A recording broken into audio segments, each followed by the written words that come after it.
جو احتجاج چل رہے ہیں پوری ملک کے اندر، پوری دنیا کے اندر،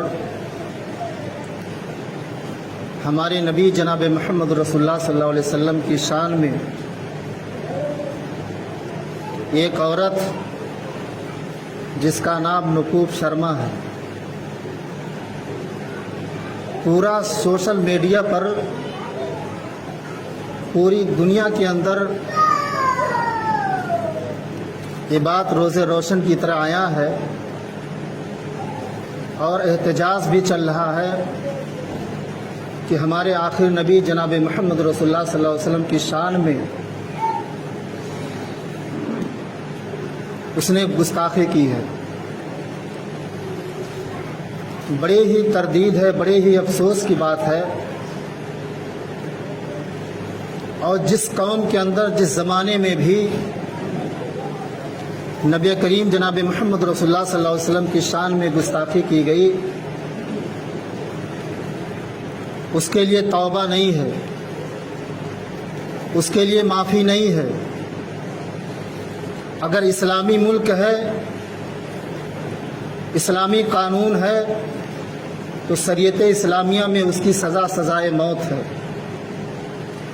جو ہمارے نبی جناب محمد رسول اللہ صلی اللہ علیہ وسلم کی شان میں گستاخی کرے، ان کی بے ادبی کرے، اماں عائشہ رضی اللہ تعالی عنہا جیسی شخصیت پر، جیسی پاک باز عورت پر تہمت لگائے، الزام لگائے، اس آدمی کی سزا سزائے موت ہے۔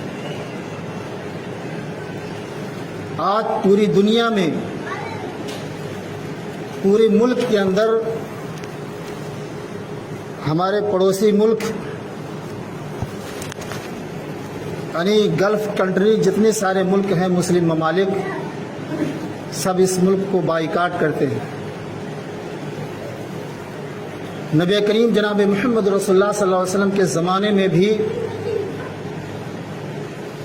کچھ ایسے لوگ تھے جو ہمارے نبی صلی اللہ علیہ وسلم کے خلاف گستاخیاں کیا کرتے تھے، بے ادبی کیا کرتے تھے، ان کی شان میں گستاخی کیا کرتے تھے۔ صحابہ اس کی تردید کرتے تھے اور فوراً اس کا فیصلہ سنا دیا کرتے تھے۔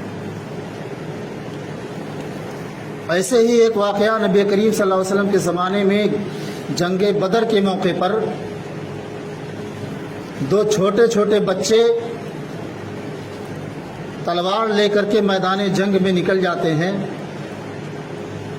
ایک صحابی سے پوچھتے ہیں کہ اے چچا جان، ذرا یہ بتا دیجئے کہ ابو جہل کون ہے؟ ابھی نابالغ بچے تھے، ان کے ہاتھ میں تلوار تھی۔ صحابی رسول سے پوچھتے ہیں کہ اے چچا جان، یہ بتائیے ابو جہل کون ہے؟ اس صحابی نے بتایا، بیٹے تم ابو جہل کو کیا کرو گے؟ اتنا بڑا سردار ہے وہ، کفار و مشرکین کا اتنا بڑا رئیس اور مالدار آدمی ہے، تم لوگ اس کو کیا کرو گے؟ ان دو بچوں نے بتایا کہ چچا جان، یہ ابو جہل ہمارے نبی جناب محمد رسول اللہ صلی اللہ علیہ وسلم کو گالیاں دی ہے۔ ہم نے اپنی ماں سے سنا ہے کہ ابو جہل ہمارے نبی کی شان میں گستاخی کی ہے، ہمارے نبی کو گالیاں دی ہے۔ ان دونوں بچوں کی ہمت اور دلیری اور بہادری کو دیکھ کر کے صحابی رسول کہتے ہیں کہ تم آخر پہچانو گے کیسے کہ ابو جہل کون ہے؟ کہا اسی کی پہچان کے لیے تو ہم آپ کے پاس آئے ہیں۔ اگر اس محفل میں، اس بدر میں اگر کہیں بھی دکھائی دے، چچا جان مجھے بتا دیجئے کہ ابو جہل کون ہے۔ ابھی گفتگو چل رہی تھی، بات چیت چل رہی تھی، دیکھا کہ ابو جہل گھوڑے پہ سوار ہو کر کے آ رہا ہے۔ صحابی رسول اشارہ کرتے کہ بیٹو دیکھو ابو جہل آ رہا۔ یہ دونوں لڑکے تلوار لے کر کے دوڑے، ابو جہل گھوڑے پہ سوار تھا۔ ابھی ان کا ہاتھ ابو جہل تک نہیں پہنچ سکتا تھا۔ ایک لڑکے نے گھوڑے کے ٹانک پر حملہ کیا اور ابو جہل گھوڑے سے گرتے ہی دوسرا لڑکا ان کی گردن پہ وار کر دیتا ہے۔